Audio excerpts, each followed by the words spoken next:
আজ একটা simple recipe share করছি। Cheese stuff mushroom. প্রথমে মাশরুমটাকে খুব ভালো করে ওয়াশ করে নিতে হবে। আর সবসময় এই রেসিপিটা ফ্রেশ মাশরুম ভীষণ দরকার। মাশরুমের আমি জাস্ট বোটাগুলোকে খুলে নিয়ে এরকম আলাদা করেছি। আর একটু চামচ দিয়ে ভেতরটা একটু ক্লিন করে নিলাম, তাহলে আমার চিজটা স্টাফ করতে সুবিধা হবে তার জন্য। আর খুব কম ইনগ্রেডিয়েন্ট লাগে। এখানে আমি নিয়েছি ধনে পাতা কুচি আর পেঁয়াজ পাতা। এগুলো সবই আমার নিজের টবের গাছের হার্ব। আর এখানে একটু গার্লিক জাস্ট ফাইন চপ করে নিয়েছি। সামান্য অর্গ্যানো দিয়ে দিচ্ছি আমি।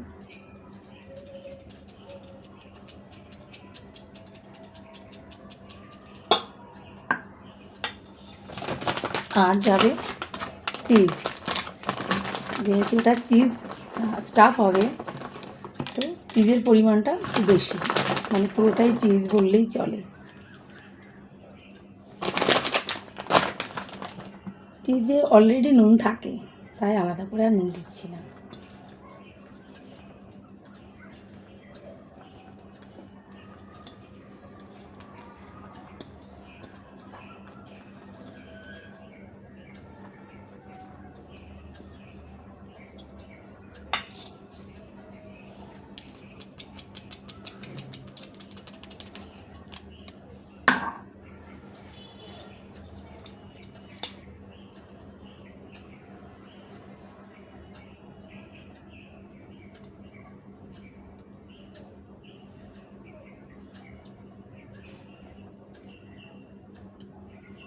ঠিক এইভাবে স্টাফ করছি আমি। তারপর আমি একটা ব্যাটার করব। ব্যাটার করে তার মধ্যে একটু ঘুরিয়ে নিয়ে বিস্কুটের গুঁড়ো লাগিয়ে ডিপ ফ্রাই হবে। রান্নার সঙ্গে সঙ্গে রেসিপি ছাড়ার ইচ্ছা খুব থাকে, কিন্তু সেটা একদমই করে উঠতে পারি না আমি, কারণ হয় না, এত অর্ডার থাকে। আজকে ঠিকই করেছিলাম যে আজকে এই চিজ মাশরুম রেসিপিটা সিম্পলভাবে করব, তো এইভাবেই আমি দেখাবো। আর এর সঙ্গে অর্ডার আছে তেরিয়াকি চিকেন, আর আছে ভেটকি মাছের ফ্রাই নয়, টেম্পোরা স্টাইল আমি ফিশটাকে ফ্রাই করব। আর থাকবে আমার একটা স্পেশাল ডাম্পলিং, ক্যারট জুস দিয়ে আমি করি, ওটা থাকছে। আর একটা থাই রাইস হচ্ছে। আর এই কটাই হচ্ছে। খুব স্পেশাল এক কাস্টমারের অর্ডার আছে, আমার জন্য খুবই স্পেশাল একটা বাড়িতে যাবে আজ খাবার।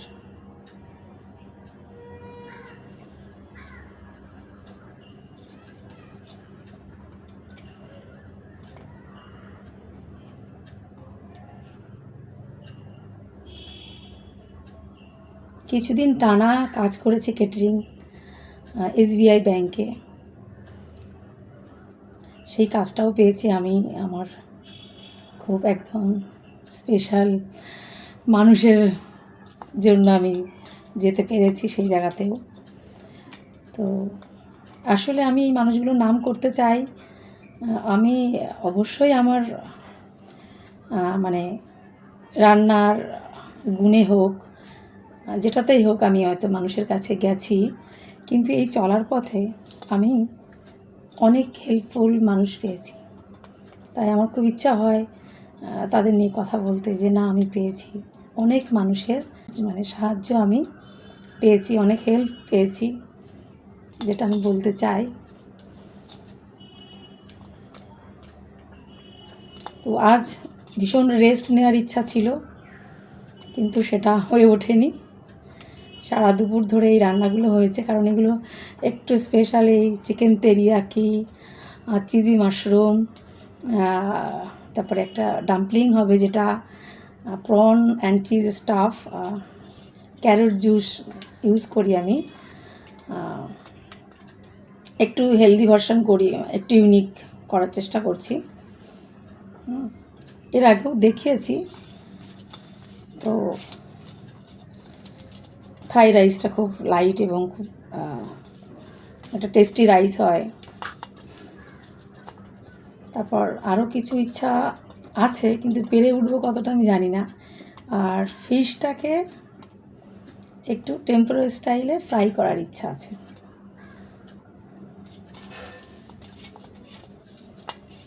তো সব কটা তো দেখানো সম্ভব নয়, তো একটা রেসিপি আমি দেখাবো, সেটাই আজ ঠিক করেছি। আমার হেল্পিং হ্যান্ড যে মেয়েগুলি থাকে তারা এখনও কিচেনে আসেনি, তো সারা দুপুর মোটামুটি কিচেনেই কেটে গেছে আজ।